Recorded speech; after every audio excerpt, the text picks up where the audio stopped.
A lot this week about how like family can be chosen. Like you have your family, your family, your people you grow up with and everything, but along the way you find people who you really connect with. You choose them and they choose you and everything. Because the family that you're born into, I'm not saying there isn't massive value in making everything work with your family that you possibly can. I'm just saying that, like, sometimes look, they're your first crack at, like, relationships. Do you know what I mean? Like with most people, especially with the big family, if you line them up together, you'd be like, all right, if y'all didn't already know each other, I'm not sure you'd be hanging out.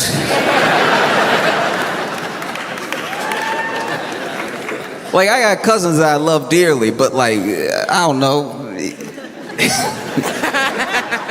They're like athletic. And then I show up with a Rubik's Cube, but they're like, very cool, very cool. Now, you can tell somebody's not into what you're into when they talk to you all slow like that. When they're like, that's awesome, bud. That is fantastic. I like that you are into that.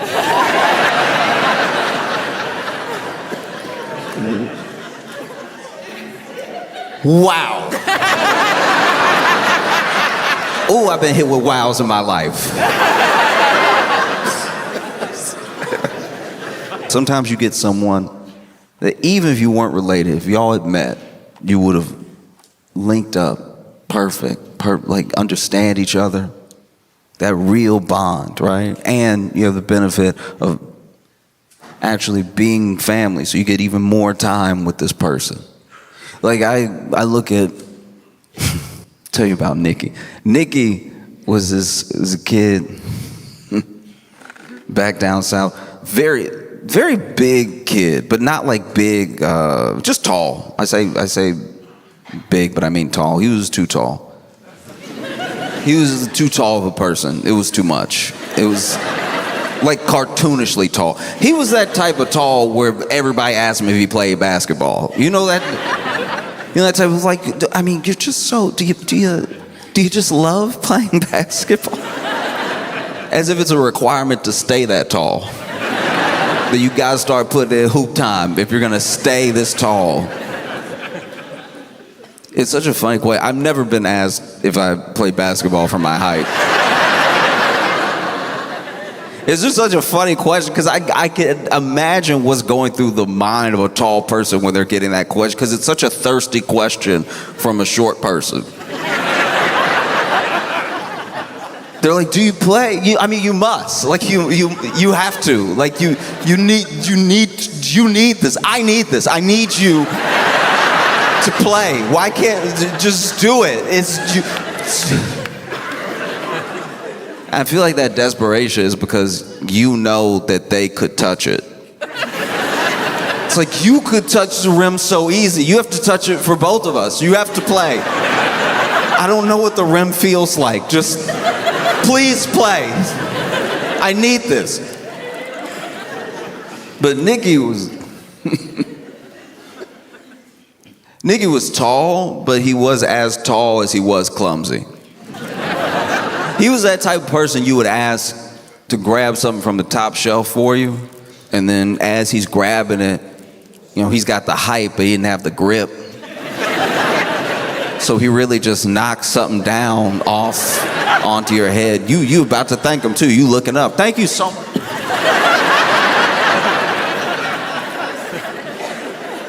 And so him playing basketball was a disaster. He was very clumsy. And it was insane to watch.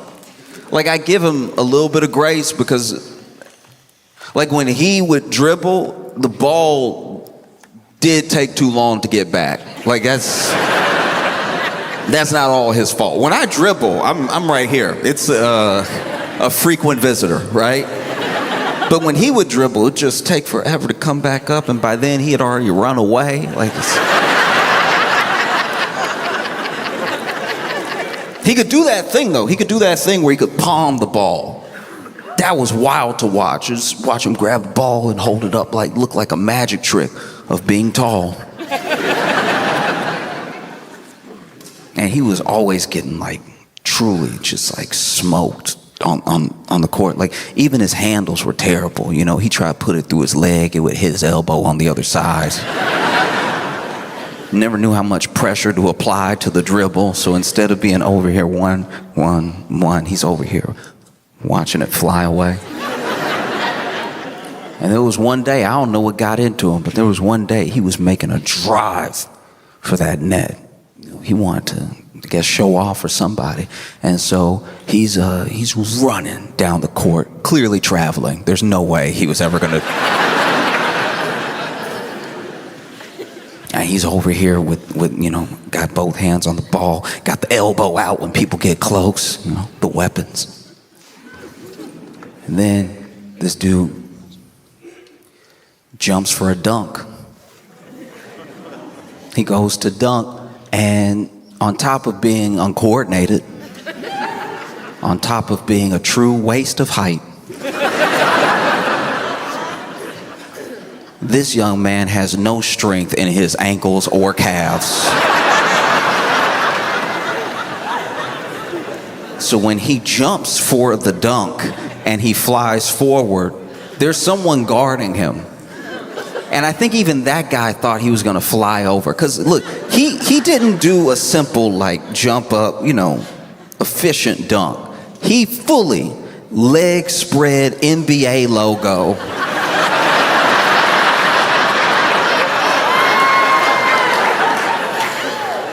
The problem is he's either pushed or made everybody else get out of the way up until this last person, this guy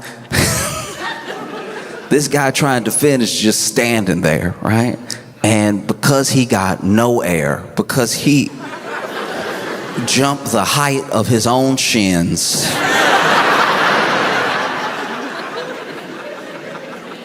he simply flies into this man. He jumped into him. I've never seen a person jump into another person. Like he jumped into him like he thought he would go through and it like he thought he would be him. He jumped. This guy's got his arms out and he jumped into him like it was the end of a war. Like they were finally reunited. This man, holding the ball in the air, just jumps forward,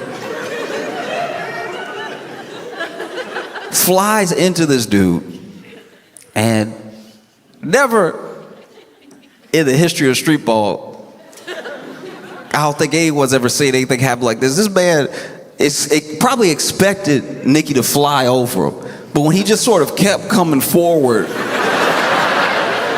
at the height, basically the height he was already at, but with his legs spread.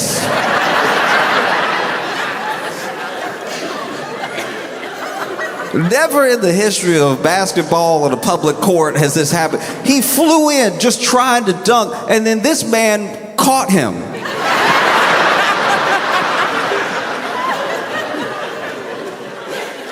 I need to show you then. He caught him.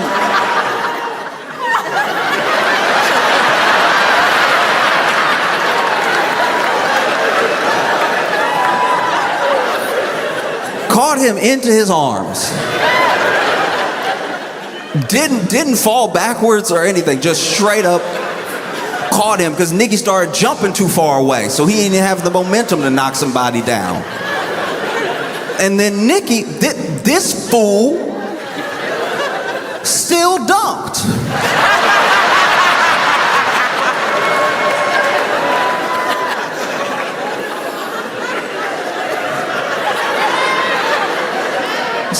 Still dunks.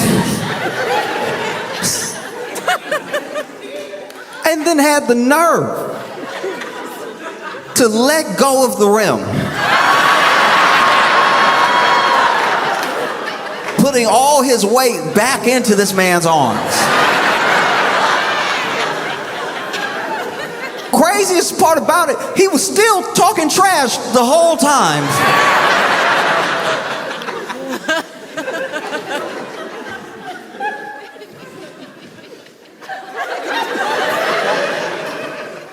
He's still being held midair, talking crazy to everybody on the court. This man is up here. That's right, this is my house. Y'all get out the kitchen because I'm cooking right now. Can't nobody touch me. Sir, someone is touching you right now.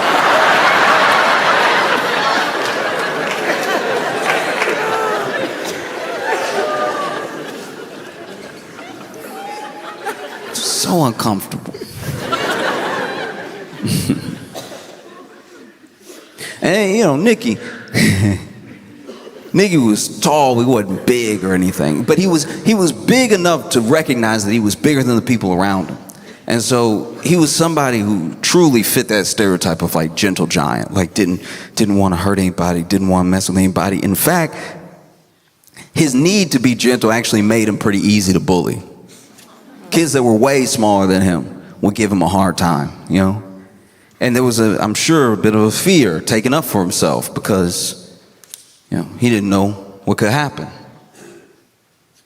And so Nikki, very sweet, very easy to bully. You didn't have to worry about Nikki. You had to worry about his sister. His sister, first of all, his sister, not tall at all. Nikki got all the height in the family. But his sister would see somebody messing with Nikki, and she would come out of nowhere. Truly nowhere. There was this one time that this kid was pushing Nikki around, right? And then finally, Nikki had enough, and he pushed this other kid back, right? But then that kid, you know, when somebody's bigger than you, you figure they can take whatever. This kid runs back up, pushes him down as hard as he can. Nikki falls to the ground. We don't know where his sister came from.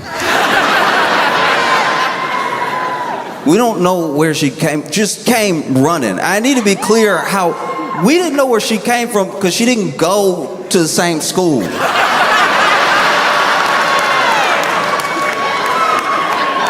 So when did you start running?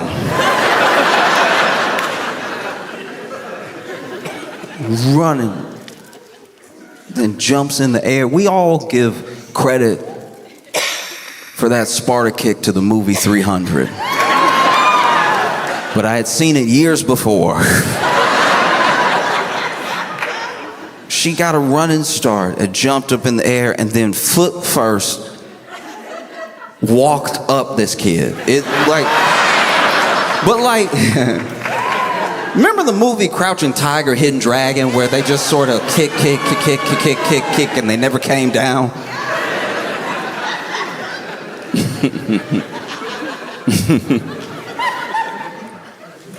Yeah. Oh. It is tough when you move out on your own for the first time and you're broke, but you're also young. Like I had the benefit of being young and broke, so I didn't even realize how broke I was. I wasn't even aware it could not be like this. Because, you know, there's a different mindset. I can only speak for myself, but it seems like there was just a different mindset at the time for the sort of standards of my mom's house versus like what mine would be, because I was out on my own for the first time, so I was sort of setting them in real time, like setting these parameters. When you're out by yourself for the first time and you get your first place, this little studio apartment in Chicago, it's like anything. You could do anything, you know? You could put up both Fight Club posters. You could do whatever. You could get the main one and the variant right next to it. There's nobody to stop you. You know, I had an air mattress and everything.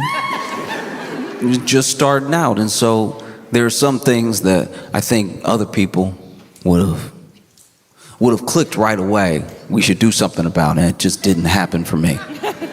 Not in my head right away. Like, for instance, when I would have somebody over and my fridge worked, but it didn't work hard. Like my fridge would do the fridge things, but just not all the things a fridge is supposed to do. I'd have somebody over, and then I'd offer them something to drink. I'd grab them something to drink, and I knew the cold spots of the fridge because the whole fridge wasn't cold, right? There were something like the crisper was crispy. The crisper was perfect. Anything you really wanted to keep, you put in the crisper. But other stuff, you just had to be like, well, that's just a regular shelf. That's basically a cabinet shelf. And so I remember there was this one time that invited somebody over, poured them a drink, and then they asked for some ice, and I was like, okay. So my freezer doesn't make ice, like it doesn't. And what I meant was like my freezer didn't get cold. Like my freezer was actually hot. Like I don't know what coil was switched, but the top was hot. A regular fridge was fridge, but this over here was basically a microwave. And so I was like, oh yeah, it doesn't make ice in there. And they were like, oh, okay, do you have an ice tray? Let's just pour some water. I don't mind waiting. And I was like, oh, you thought I meant I didn't have an ice maker. Okay, so what I'm saying is that like it won't exist in there. Like it's too hot. Like that's why I don't have anything but bread in there, because it's very warm. And they weren't being rude, but they just sort of said it, I guess, as they were thinking it. They were like, you can't afford ice? And when somebody points something out to you like that, it does remind you where you are when you can't afford just certain temperatures. That's a level of broke. That's a breakthrough of broke, to not be able to afford enough cold near you. And so when you're in a situation like that, just like when I was on my own and was sort of getting my bearings around being out in the world and what things I needed to fix first, because I still need a bed. I finally got a bed, and when I got that bed, okay, first of all, got the bed off Craigslist, so don't.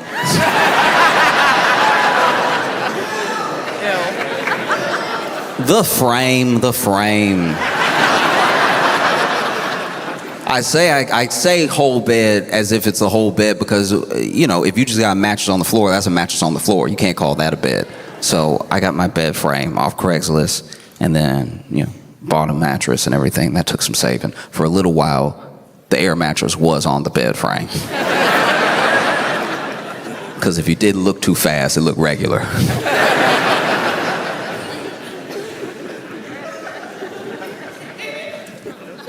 But that bed frame, man, no wonder they were getting rid of it. Every time you sat down, you felt like you were hurting it. The entire time I had that bed frame, I'd be in my head thinking like, why does my bed's back hurt so much?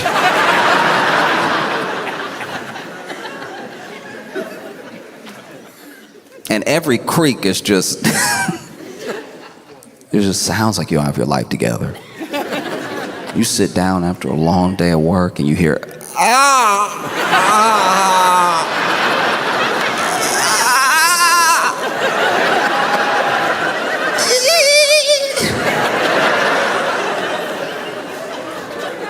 How am I gonna get any restful sleep with you complaining the entire night? I'd move my leg and the bed would do everything except scream. But when you're in a situation like that, and let's say you're even younger, let's say you're like Nikki and his sister, especially in the neighborhood that they were in. There's a lot of things coming at you, maybe faster than you know how to process.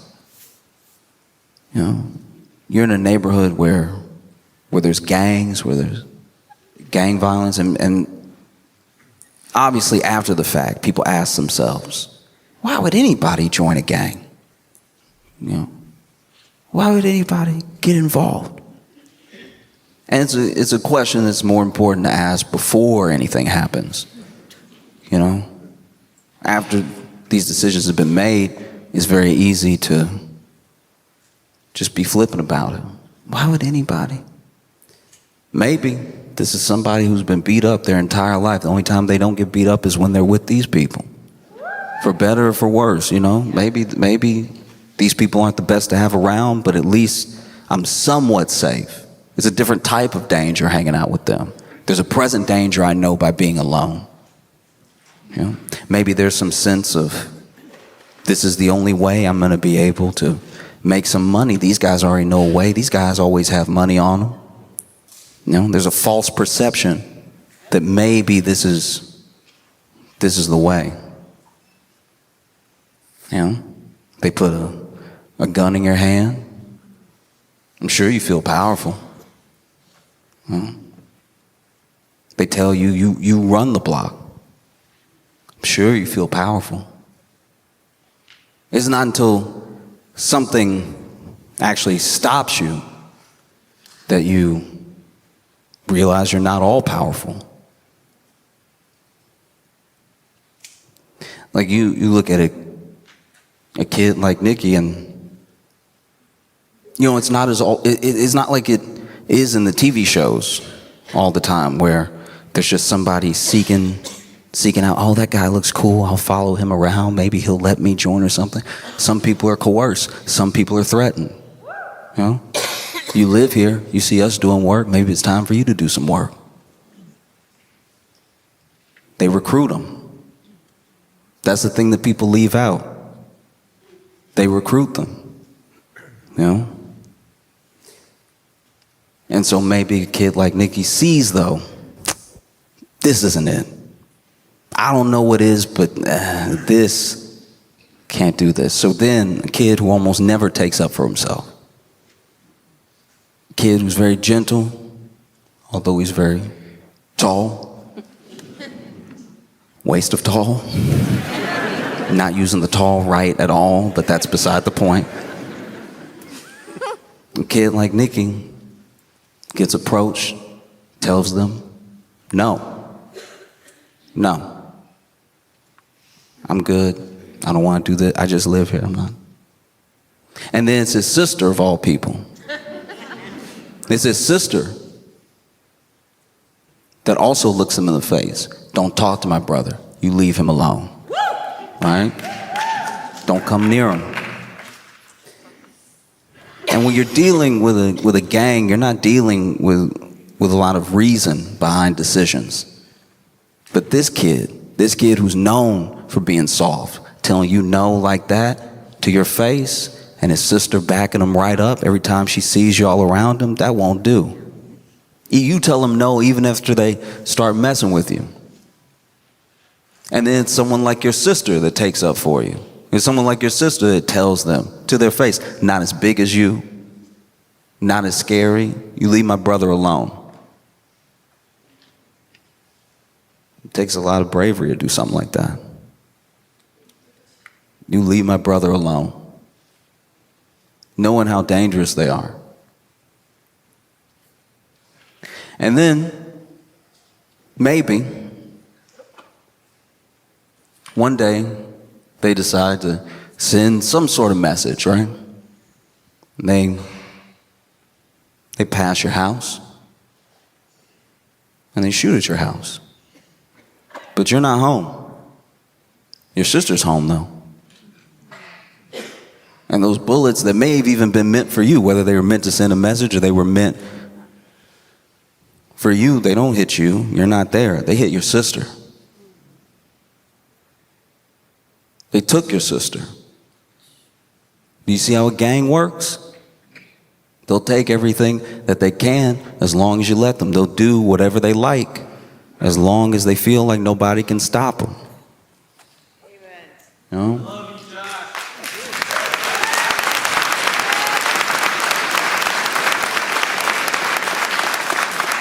I'll back up real quick.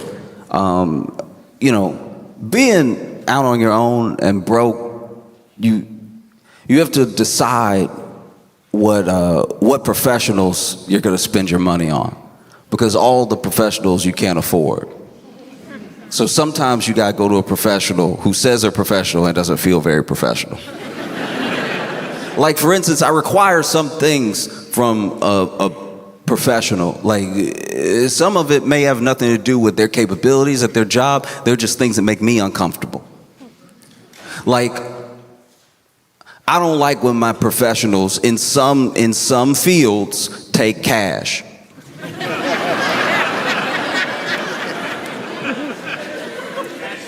That makes me nervous. If you go to the doctor and you get done and they don't ask you about insurance or anything, they're like, all right, it's gonna be $250, so you can do 10s and 5s. I could break 100 if you need change. Some things you just want to have taken care of ahead of time so you can just enjoy the experience of being in the presence of a professional. I don't want my pilot to take cash.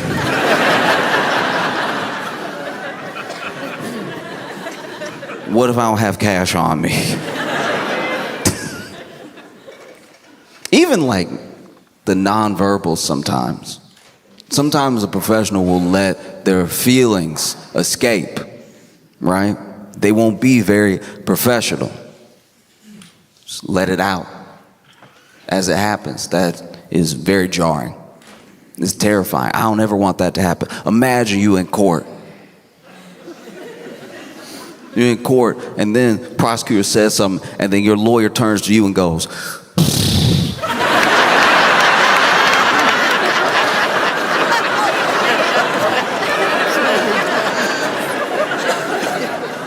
"What's wrong with you? Everybody heard that.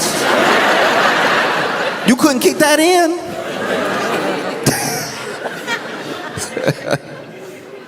No, because you know what it is whenever people, they're supposed to be professional, emote like that, it lets you know that they also don't know what's supposed to happen.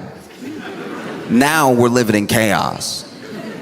GIB, if the people who are supposed to know don't know, if the people who are supposed to act some sort of way don't know how to act that way, now we're in chaos. Like, now we're in chaos. Like, now we're in chaos. And I remember one of the earlier times I felt like this was with my dad. I was in the car with my dad, and we got a flat tire. And he went to the trunk, grabbed the spare, changed the tire, and then the car wouldn't start.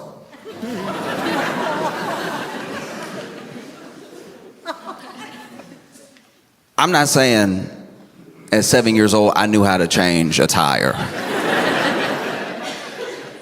I was just confused why, after changing this tire, the car as a whole gave up. The car that was running before, and then you changed the tire.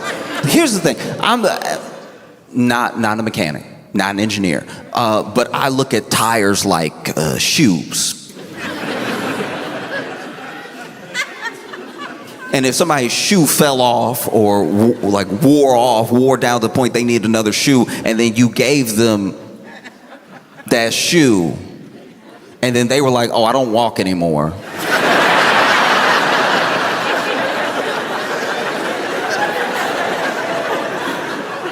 I think you would be confused. I think it's fair that I was confused. I was like,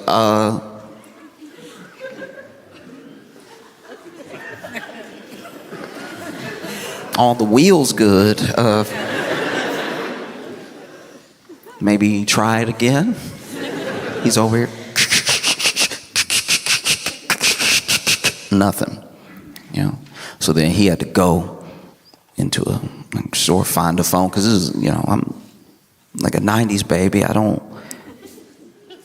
didn't have a cell phone for a long time. My dad didn't have a cell phone for a while. He had to go into a store and ask to use their phone to make a very embarrassing phone call. To call whoever he called to be like, yeah, I changed the tire.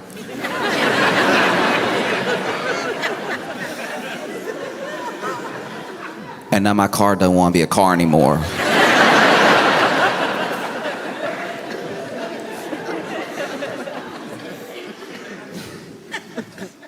And I remember I asked him, like, what are we gonna do, Dad? And in a moment of honesty, because to be fair, your parents are your parents. They're not professionals. They should be allowed to be human, you know? But I asked him, what are you gonna do, Dad? And he was like, I don't know, son. And I know I was little, but even looking back, I had too strong of a reaction. I was like, you don't know!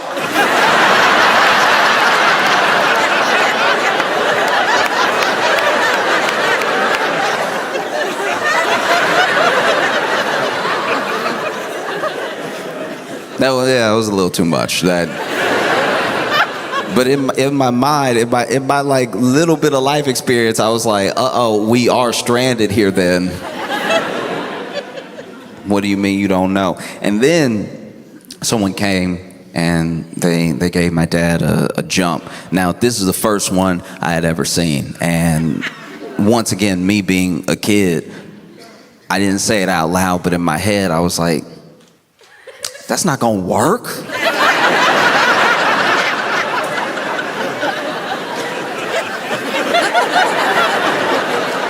Y'all just doing stuff now. Like this. Oh, you're gonna put the wire in the wire and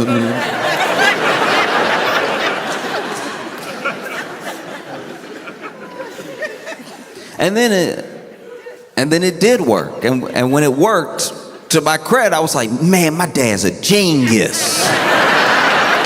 Who would even thought? You just wire up to another car and it'll be a car again.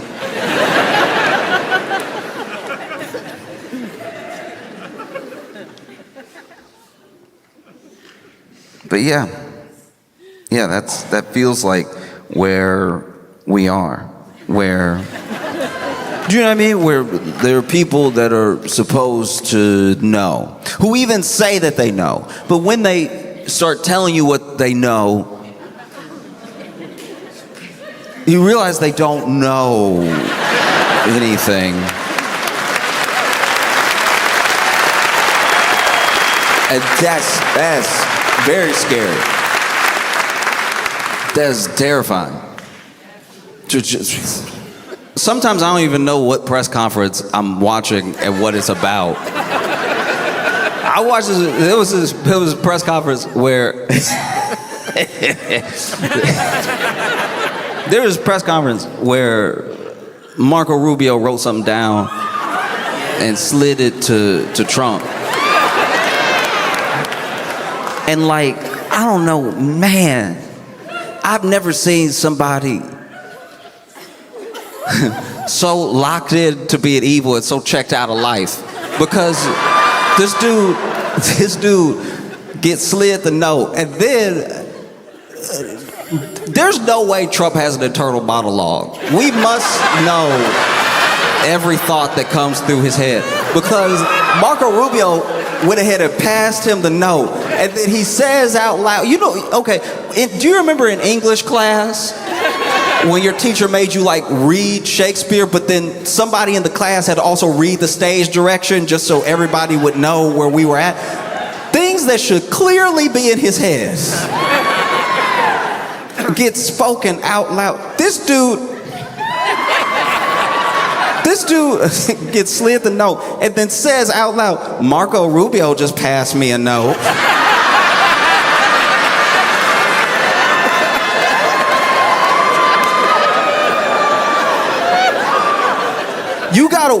You gotta watch the video from the specific angle I'm talking about because it exists. I saw it when it happened, but the other angle that's like centered on Trump doesn't do it justice. There's an angle that's like to the right of Trump, there's a camera, and you see when Trump says Marco Rubio just passed me a note, you see Marco Rubio go,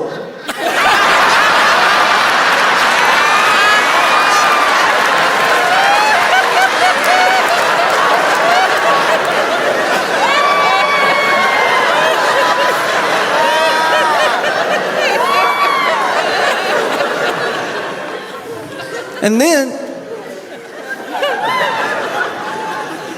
Trump reads the note out loud for everyone. And that's, once again, maybe something he meant to do in his head and his mouth never stopped. Because then he's like, it says Chevron. Go back to Chevron.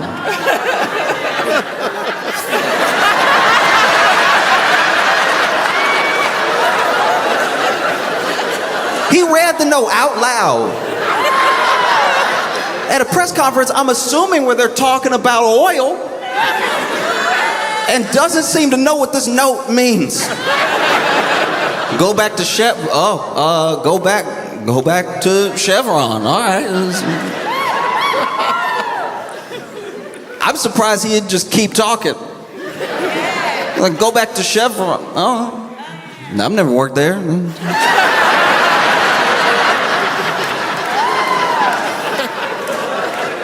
Interesting. Okay.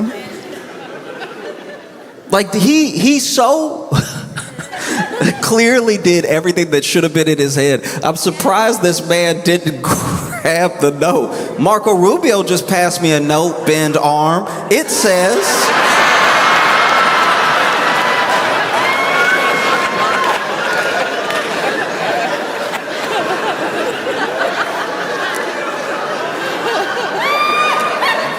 It says, go back to Chevron. What does that mean, turnhead?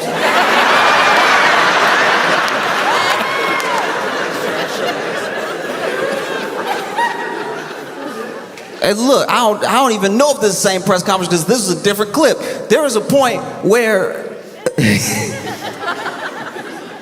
I don't know if Trump was talking or somebody else was talking or if he was being asked a question, but he just got up from the table and looked out the door. This man over just, yeah, you know.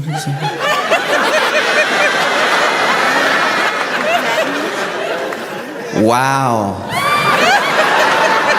That's gonna be the entrance to the ballroom.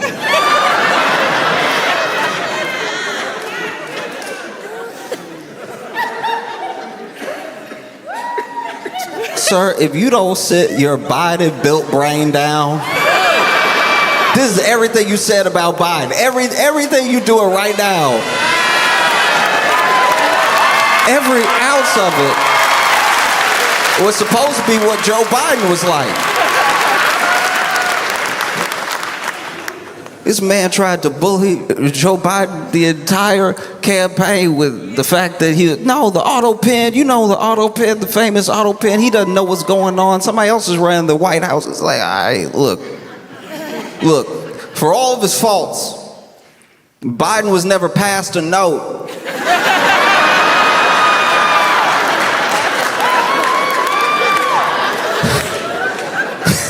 He was never passed a note. It was like, Vice President Harris just passed me a note.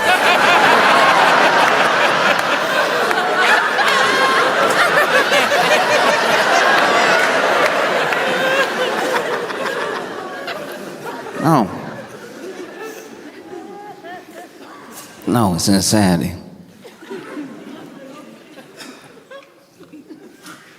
No, it's so wild.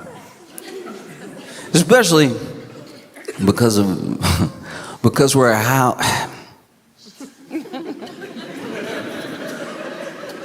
it all just feels especially insane that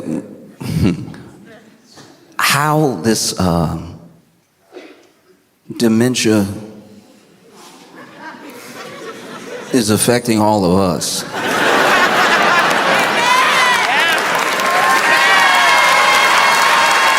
Do you know what I mean? Like I've had people in my life that I love dearly have dementia, and it affected the family, not the country. Not, you know what I mean? Like if your great uncle starts grabbing the remote control for the TV and pressing buttons and putting it to his ear, that doesn't affect Greenland.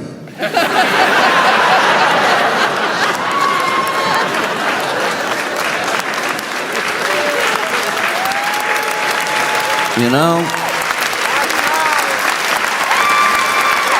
It's just, I don't know. Sometimes you just want to get the message out. Thank God the internet, for now at least, is like viewable by people from other countries that aren't near, because they can see us also be like,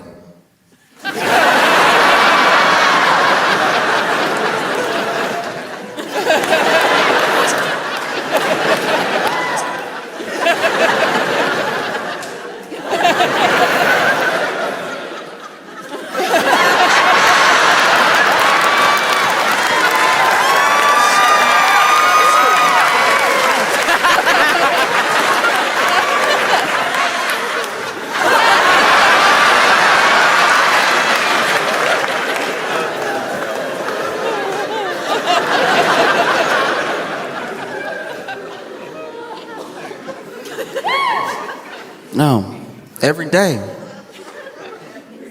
day we wake up, and if you have a smartphone, you probably have your notifications on, which is not, is maybe wait. The stuff will be there eventually. You shouldn't wake up to the news. Give yourself a minute. Do you know what I mean? Because like you wake up and then you open your phone and there's all the headlines because the publications were working while you were sleeping, and they have a list ready to go of things to give you Marco Rubio face.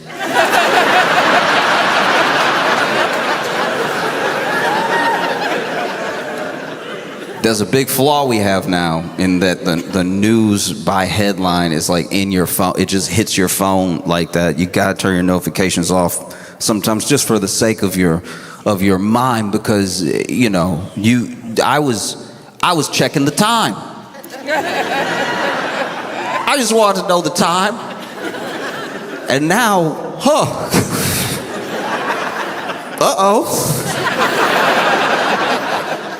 well, oh no, I was gonna travel. Looks like we're not friends with anybody anymore. It's devastating, you know? And then you see things like you see what happened in Minneapolis. Yeah. You see everything that happened, and it is, it's sad and fascinating that no matter how many angles come out, no matter what people are watching, no one's really changing their position. And I think one of the main reasons is that there are many people that are trying to argue the legality, and everyone else is trying to argue the morality, you know?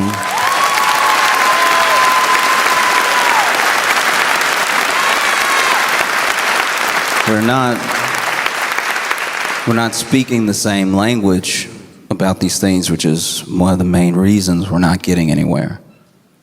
And I think that, look, if your entire moral compass is based on what the laws are currently at the time, I think that's a very weak compass, because all of the good that has ever come to this country and to people in general was through change. It was through adjustment. It was through figuring out what met the moment the best, you know?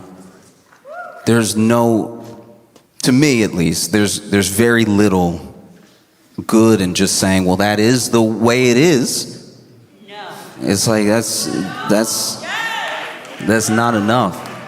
Every benefit to your life, every single benefit to your life came through some sort of change. The powers that be weren't just waking up one day and then thinking, oh, well, we probably should do a little better. Sadly, that's not how that sort of like arc of justice bends. It usually bends with pressure, you know?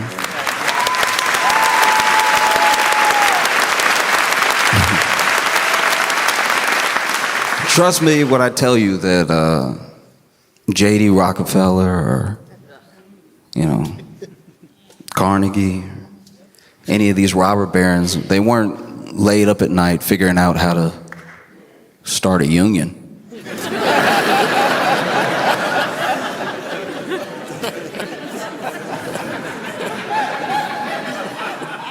You know? All these things come with time. You know, you can make whatever legal argument you want to make. That is not what people are not arguing for some sort of like Section 3, Article 5 of some. They saw the video. You saw the video. And I personally think one of the reasons to argue the legality or to make the status quo your moral compass is because you're either not affected or you think that if you play ball, it won't come for you. It won't affect you, you know? And that's just not the case. Now we are where we are because they needed something. They passed this bill that is going to really devastate a lot of people. Yes. You know what I mean? They passed it a while ago and they're hoping you don't remember. In fact, they're looking for something. They need something new. It can't be the old stuff because they said they fixed all the old stuff, right? So they need something new. You know, they passed this bill that lets AI companies off the hook, that rolls back a bunch of environmental protections, that slashes your health care, and they need something new, which is why they landed on Somali daycare fraud. No, you know Somali daycare fraud, the most lucrative fraud of all time. It is the fraud that... It's honestly the fraud that the world turns on the axis of. It is the most prevalent fraud that has ever existed. If only Walter White had known about Somali daycare fraud,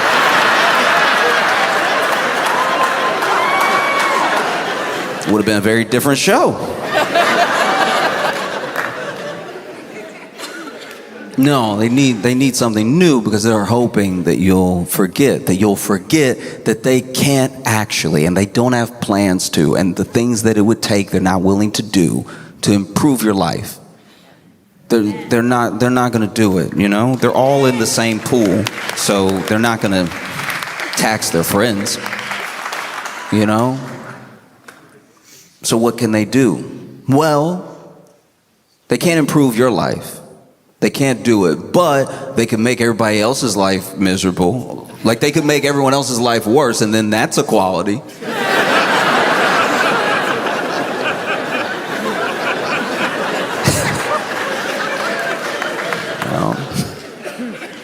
Yeah.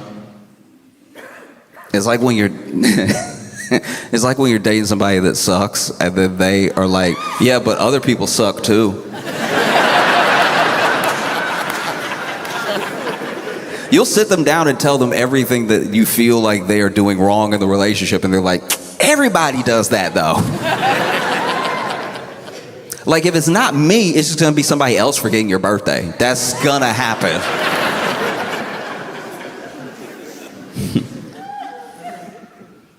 Because you see what happened, and you see how panicked they genuinely were.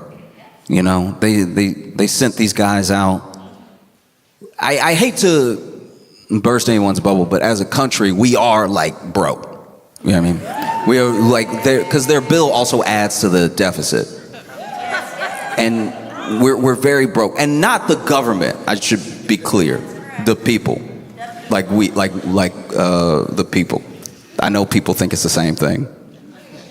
But people from other countries, just so you know, it's not the same thing. The country, as in the government, is doing fine. They just found a bunch of oil.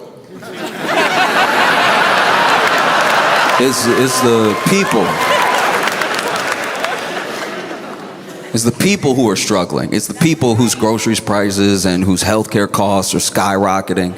It's the people who have less to show for the work that they do. And it's the people losing their jobs, getting their government jobs slashed and getting let go from companies and everything. And so they need something. We can't afford, in the bill, $29 billion for ICE. We cannot afford ICE any more than I could afford ICE.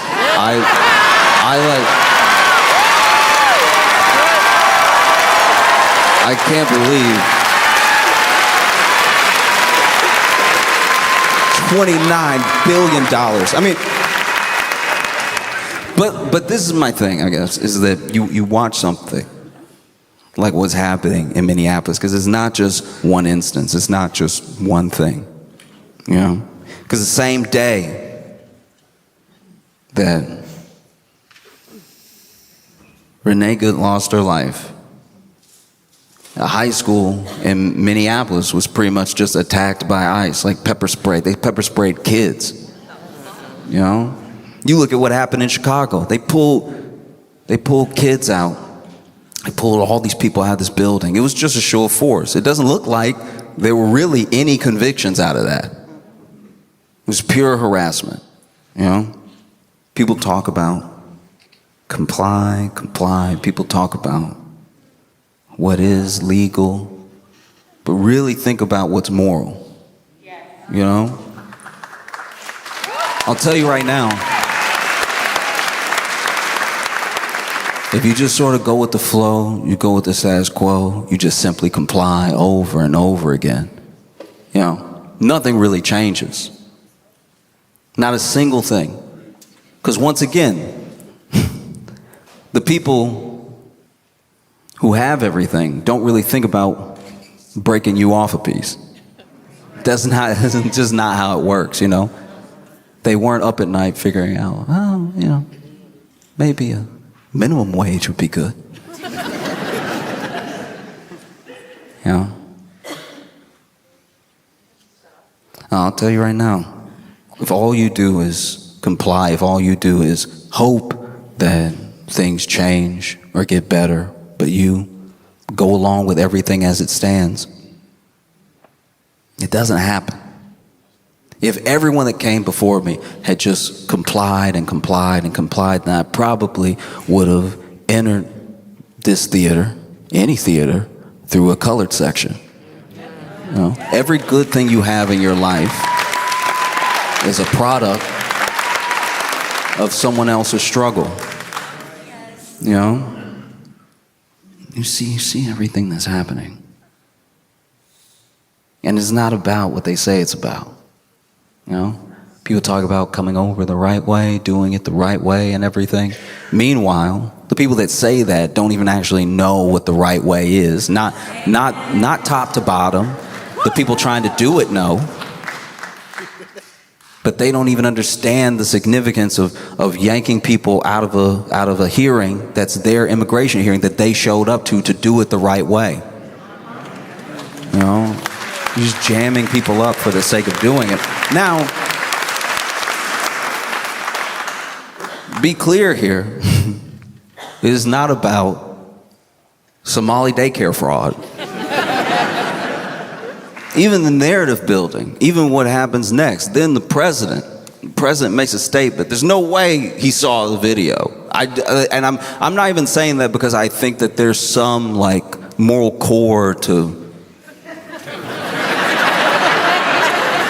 I'm saying that because what he said, he was like, this officer was run over. He's lucky to be alive. She ran right over him. I mean, he basically exploded. And he had the wherewithal to put himself back together again.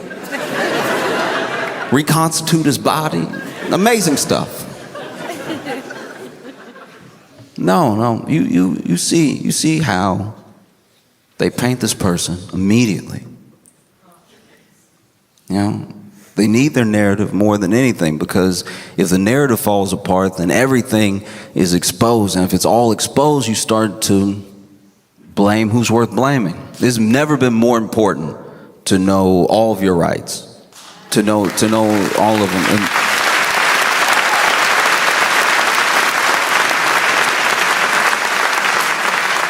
you know, it's never been more important to know the difference between a judicial warrant and an ICE warrant. Like, a judicial warrant is something signed by a judge, and the judge signs it, and it means they can come in. Because the judge wrote the thing, we need to go get you. And a lot of times when they have a judicial warrant, they don't even knock. They just sort of come in. It's not really up for discussion.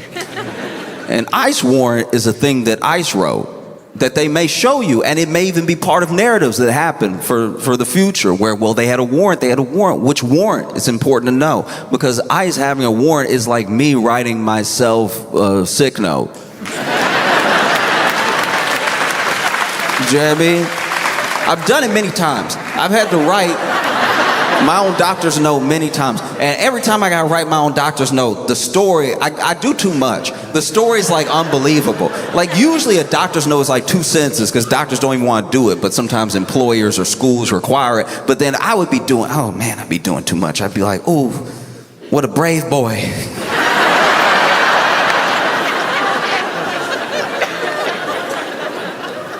I can't believe he's making it through, you know? Don't just go easy on him. Applaud him for his courage.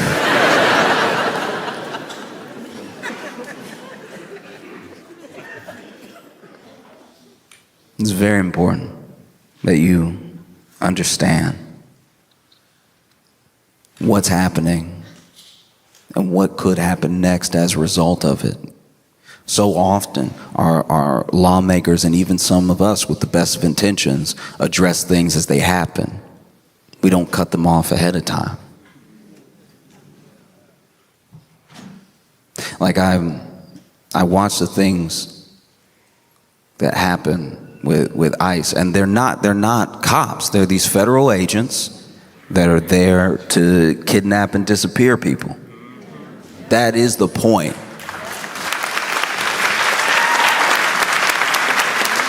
It's the entire reason that Renee Good isn't with us. And it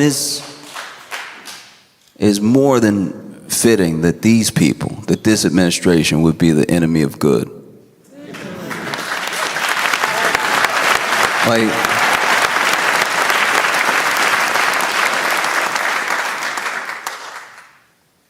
you're watching it happen. And there's a sort of like collective trauma around it, because it's just happening over and over again. It happens every time that you watch it.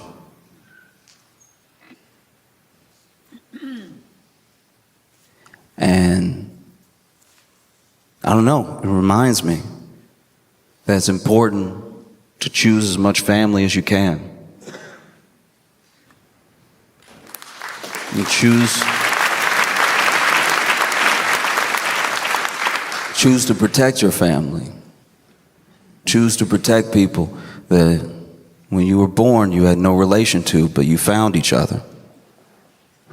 There's nothing more important. Because when they didn't see Nikki the first time, they went ahead, spin the block, let's go back around,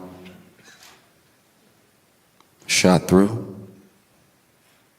They do the same thing to us. They do the same thing to us all the time.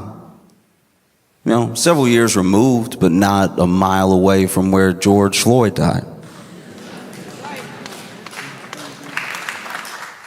And what happened then? We marched, we protested, we begged, worked as much as we could for some sort of change, and then several years later, they spin the block, right? They took, and they'll take as much as they can, take as much as you let them. And look, there are people, right? There are people who will never see your side of things. There are people who are not working for you. They work for whatever corporation funds them. They work for whatever lobbyist gives them the most money. But the people that you vote for, the people that you put in power, it is important now more than ever that you stay on their neck. You stay on them. Because when things like this happen and there's this sort of like rhetoric around, you see how people feel one way or the other, and you see politicians try to do their spin. Obviously, there's a way that we expect everybody to fall, but it's important to remember that usually ICE funding is bipartisan.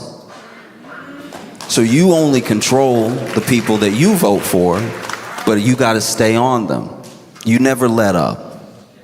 Being a public official should be a headache. You know, I genuinely, it depends on who it is, but I usually hate to see him smile. I'm like, why are you having a good day? Because you wonder, you see these videos of people just going about their life or trying to do the right thing, being violently met by ICE agents. There's always a narrative to fall back on later, even when the narrative is a lie, even when it gets disproven. There's always some sort of narrative to fall back on. And it makes you wonder, why would anybody even join up? Why would anybody join this thing? And then you see, it's like, okay, economically tough times, signing bonus, maybe I've been picked on my entire life and now I get a gun, maybe.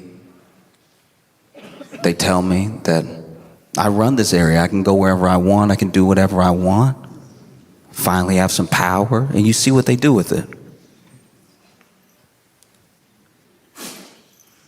You watch what happened. And it's important to remember that you can choose family. You know? You can choose the people that you stick your neck out for. You can choose the people that you protect that mean as much to you as your own life. You can choose people. And it's important to keep making those choices daily. The stronger you make those choices, the stronger the bond is, the less that they have. Because remember, it's not as if ICE is some sort of army or something. They actually have wildly low numbers. That's why they need the police to come back them up everywhere they go. That's why all it takes is being pelted with snowballs and they leave. It was snowballs. It was snowballs in Minnesota. Snowballs in Minnesota is basically the weather conditions. So that's.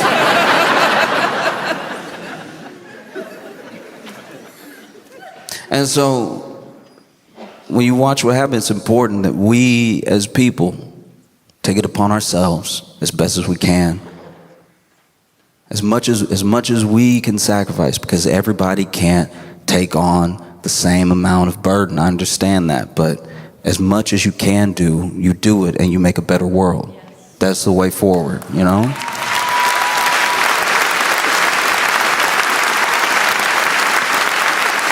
This was not the first ICE-related shooting. This was not the first ICE-related death. And it's not just gonna go away. I think about those kids that are left behind now and how it's important that they be chosen as family to take them in. Because you watch that video, you watch everything that happened. You can watch people litigate all they want, But once again, you're talking about people who are arguing for the legality versus people who are arguing the morality, you know? They did what they did because they knew that they could. You know what I mean? And it's important that people left behind, like that child, those children, they become our responsibility. Because make no mistake, they took our sister. Do you see how a gang works?